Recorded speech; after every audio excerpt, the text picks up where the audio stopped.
Dakilang pag-ibig sa aman manahan, Diyos ay naroon, walang alinlangan. Tinipon tayo sa pagmamahal ng ating buong si Jesus. Tayo'y lumigaya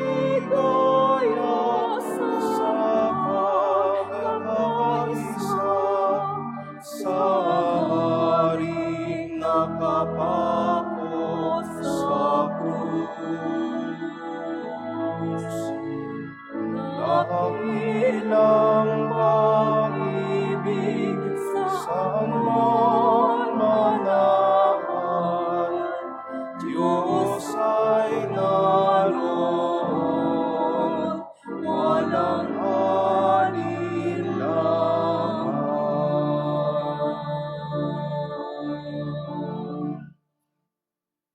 In the name of the Father, and of the Son, and of the Holy Spirit. Amen. The Lord be with you. And with your spirit. Beloved brothers and sisters, let us acknowledge our sins and so prepare ourselves to celebrate the sacred mysteries.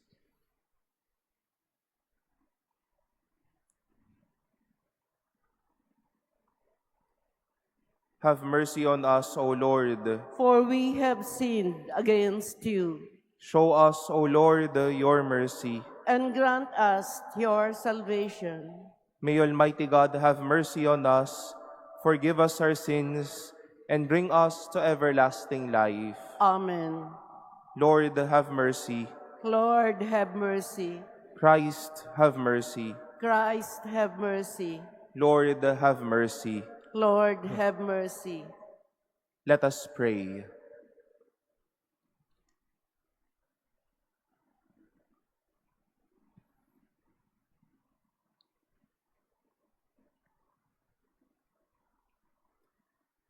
Enlighten, O God of compassion, the hearts of your children sanctified by penance, and in your kindness grant those you stir to a sense of devotion a gracious hearing when they cry out to you. Through our Lord Jesus Christ, your Son, who lives and reigns with you in the unity of the Holy Spirit, God forever and ever. Amen. Please be seated.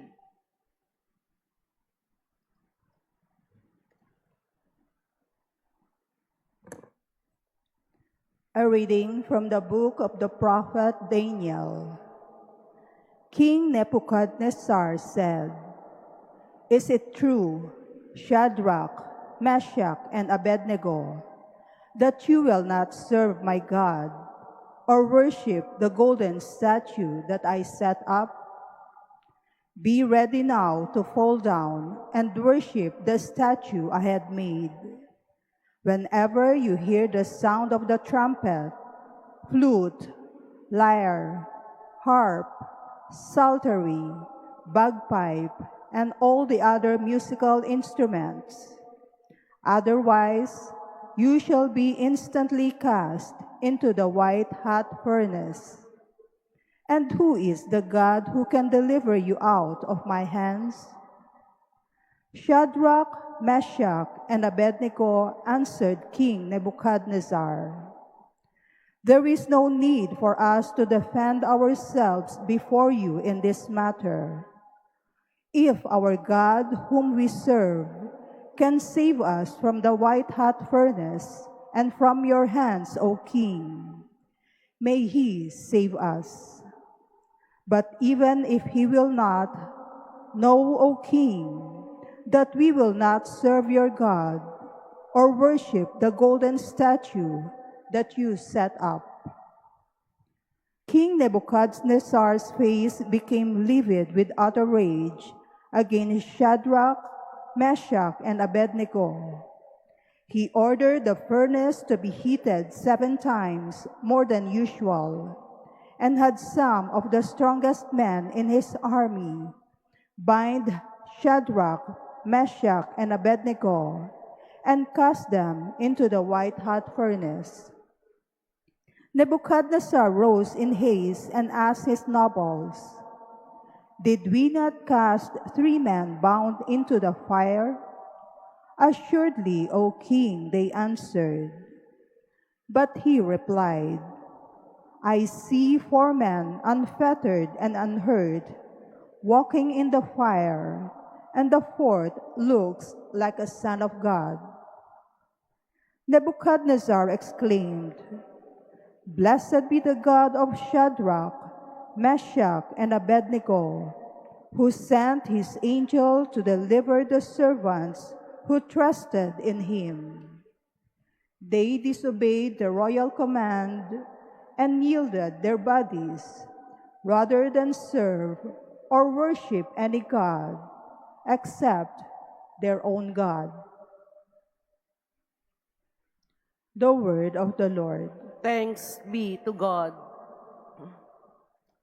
Glory and praise forever. Glory and praise forever. Blessed are you, O Lord, the God of our fathers, praiseworthy and exalted above all forever. And Glory, blessed is your holy and glorious name, praiseworthy and exalted above all ages. glory and praise forever. Blessed are you in the temple of your holy glory, praised and exalted above all forever. Glory and praise forever. Blessed are you on the throne of your kingdom, praiseworthy and exalted above all forever. Glory and praise forever. Blessed are you who look into the depths from your throne upon the cherubim, praiseworthy and exalted above all forever. Glory and praise forever. Blessed are you in the firmament of heaven, praiseworthy and exalted forever. Glory and praise forever. Please stand.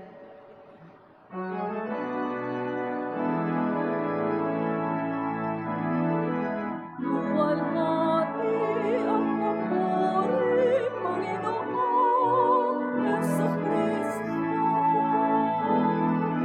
Luwalhati ang papuri, Panginoong Jesucristo.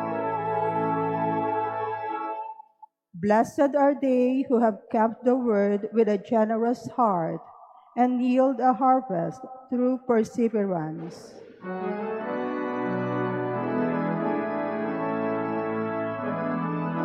Luwalhati ang papuri, Panginoong Jesucristo.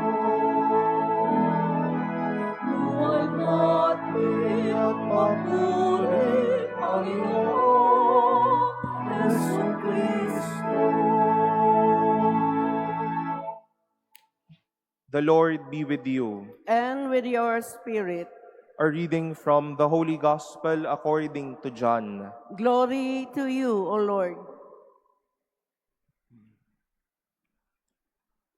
Jesus said to those Jews who believed in him, "If you remain in my word, you will truly be my disciples, and you will know the truth, and the truth will set you free."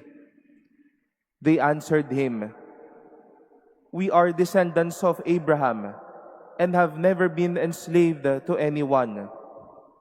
How can you say you will become free?"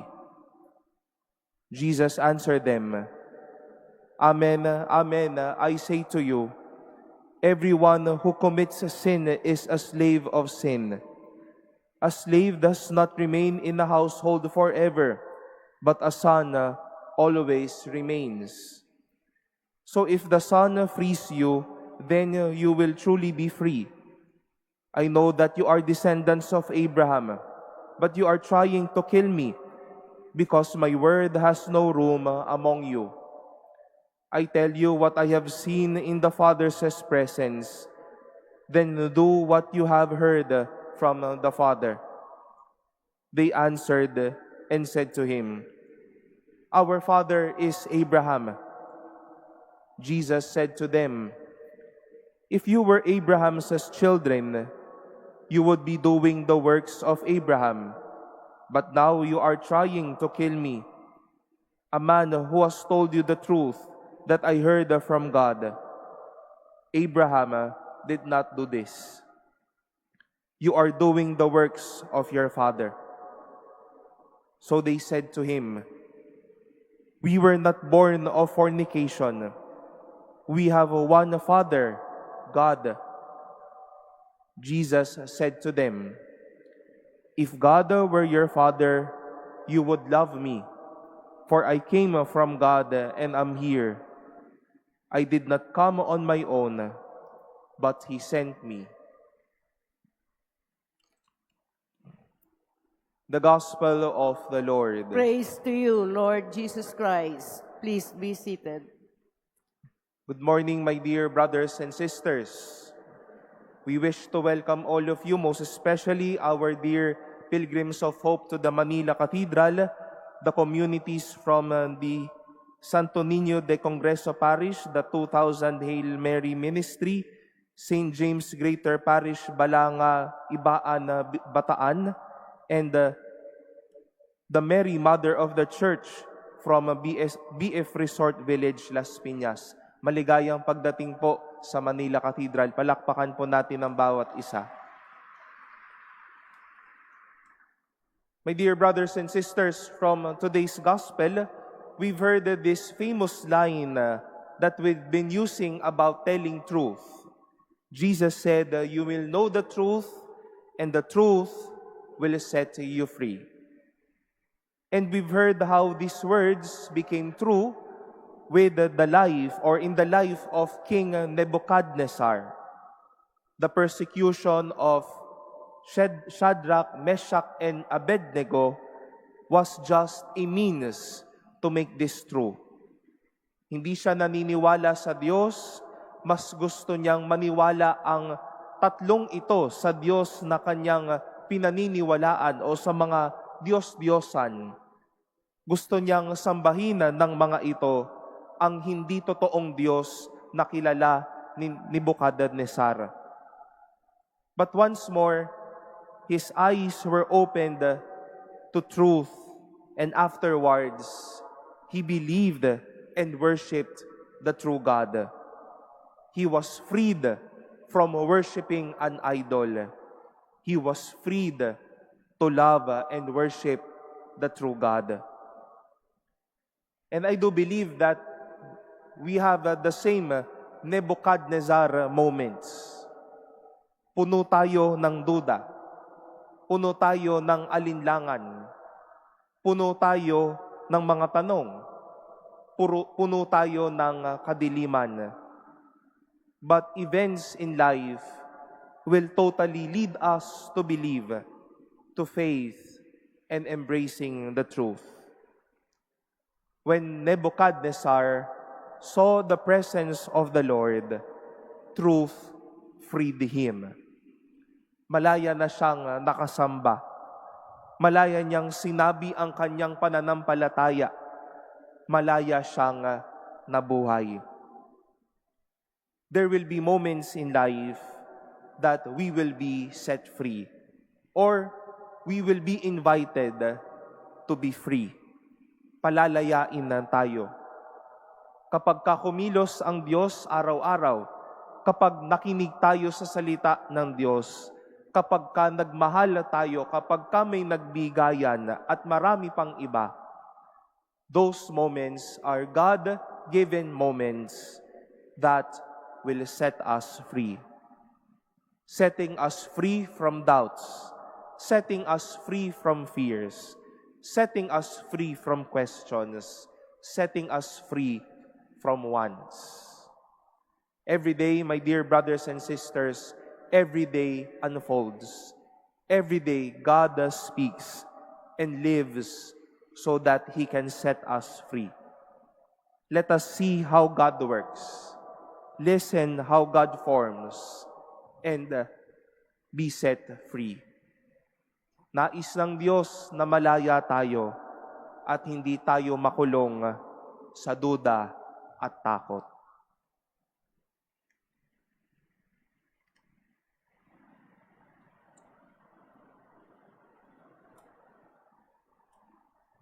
Please stand.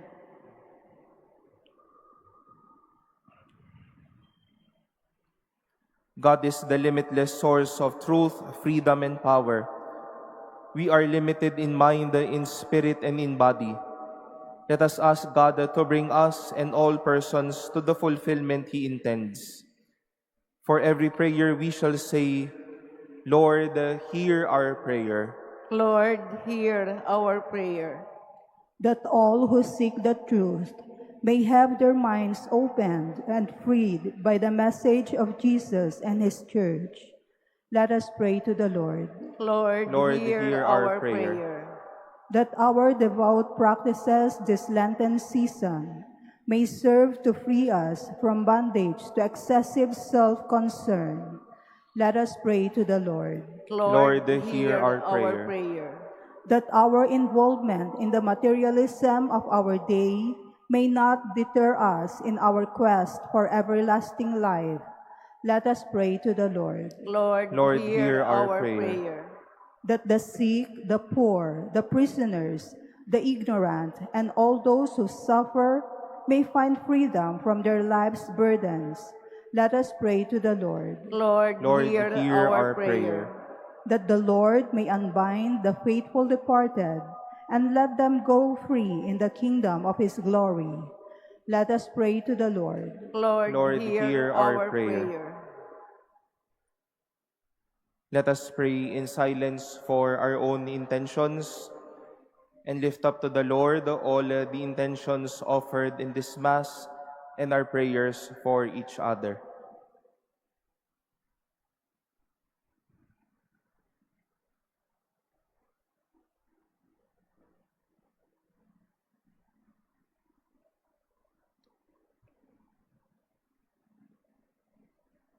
Let us pray to the Lord. Lord, hear our prayer. Gracious Father, your Son died that people might know and live according to the truth. Free us from our own narrow views and self-interest, so that our minds and hearts may grow toward you. We ask this through Christ our Lord. Amen. Please be seated.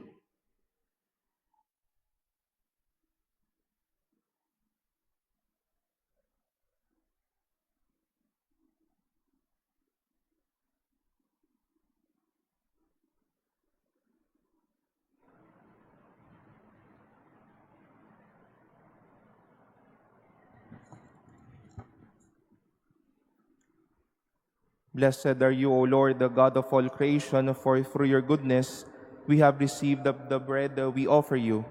Fruit of the earth and the work of human hands, it will become for us our bread of life. Blessed be God forever.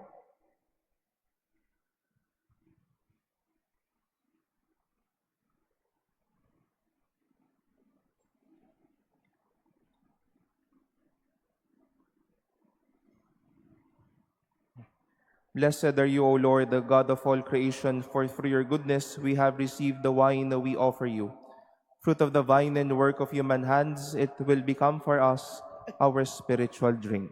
Blessed be God forever.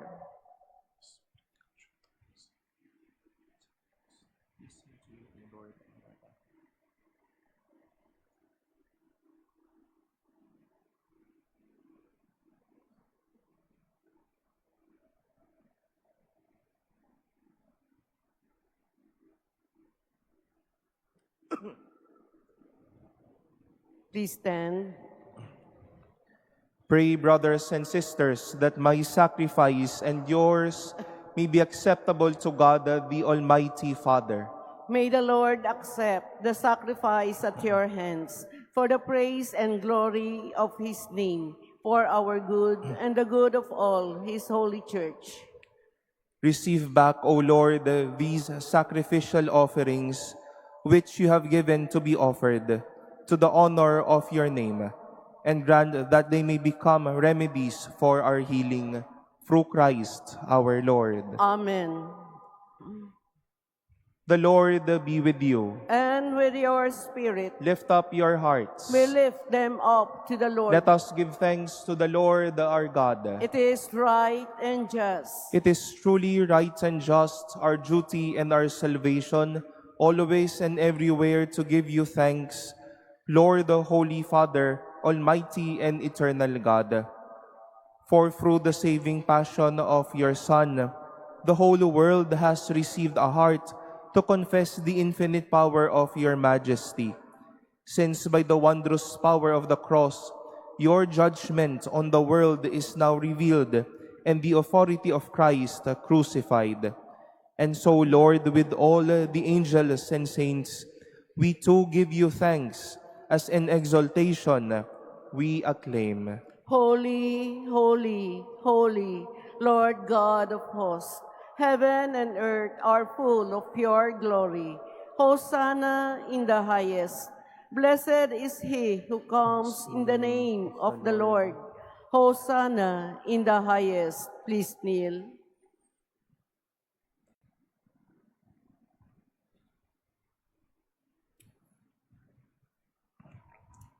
You are indeed holy, O Lord, the fount of all holiness.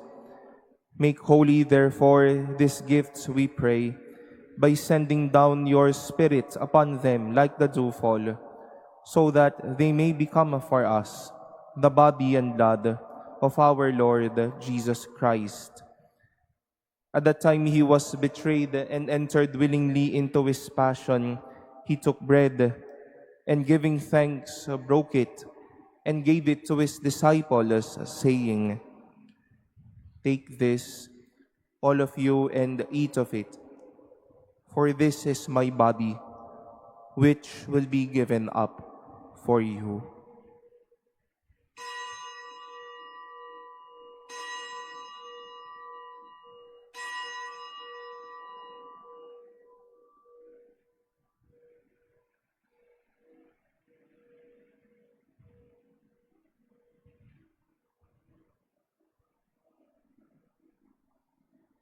In a similar way, when supper was ended, he took the chalice, and once more giving thanks, he gave it to his disciples, saying, "Take this, all of you, and drink from it. For this is the chalice of my blood, the blood of the new and eternal covenant, which will be poured out for you and for many, for the forgiveness of sins.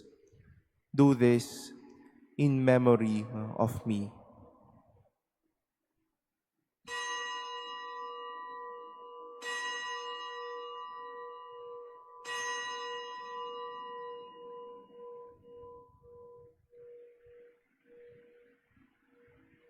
Please stand. The mystery of faith. When we eat this bread and drink this cup, we proclaim your death, O Lord, until you come again.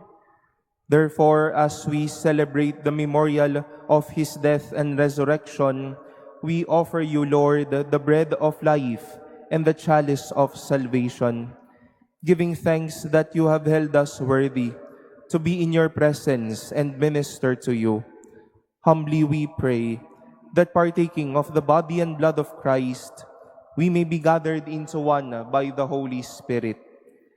Remember, Lord, your church spread throughout the world, and bring her to the fullness of charity, together with Francis our Pope and Jose our Bishop and all the clergy. Remember also our brothers and sisters who have fallen asleep in the hope of the resurrection, and all who have died in your mercy. Welcome them into the light of your face.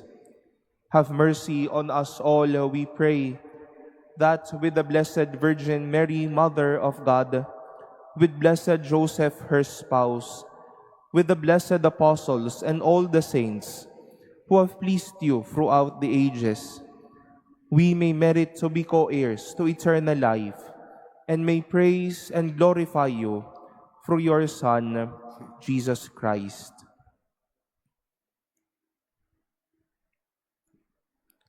Through him and with him and in him, O God, the Almighty Father, in the unity of the Holy Spirit, all glory and honor is yours forever and ever. Amen.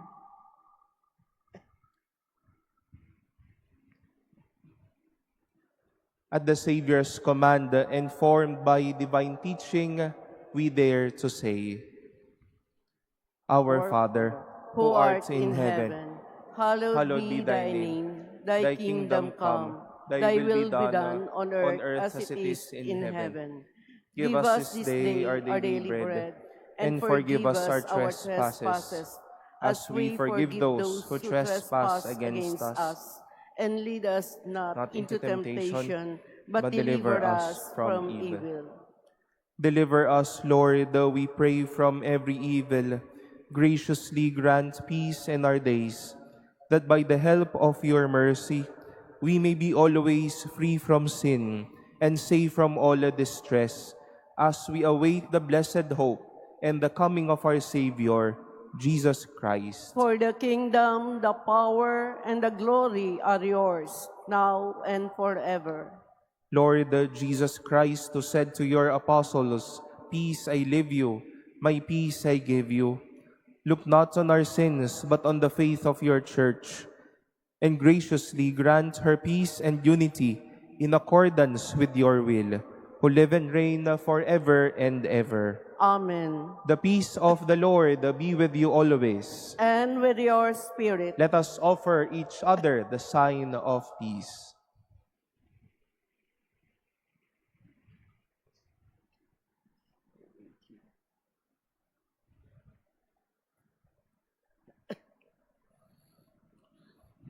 Lamb of God, you take away the sins of the world.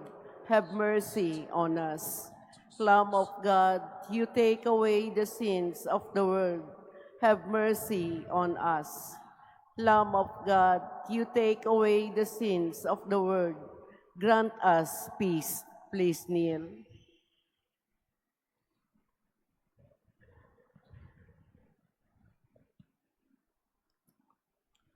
Behold the Lamb of God.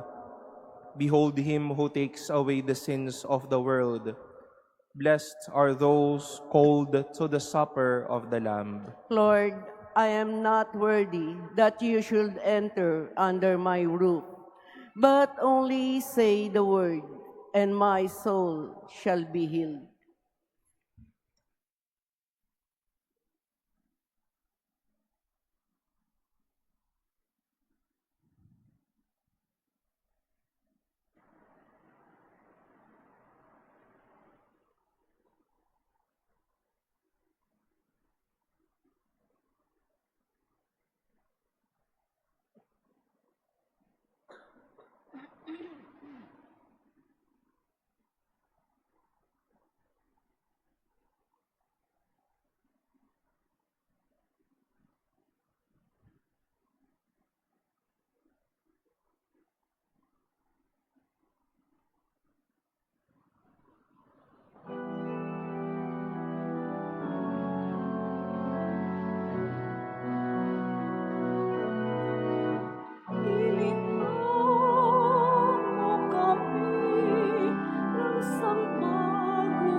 Please stand. Let us pray.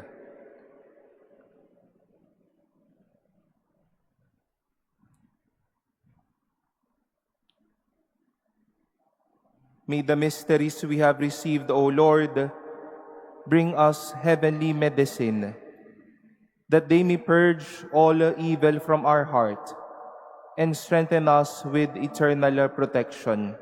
Through Christ our Lord. Amen. We would like to apologize, and we were misled po kanina that the parish who visited us is from St. James Greater Parish from Batangas, Ibaan. So maraming salamat po muli sa inyo, and thank you for the correction you have extended po. And once more to our dear pilgrims, we welcome you to the Manila Cathedral, and we hope that you will have a blessed encounter within this day of your prayer and pilgrimage. You were given, or there are available spaces of prayer, most especially for pilgrims, as a guide and as a way for deepening our spiritual experience as you visit the Manila Cathedral.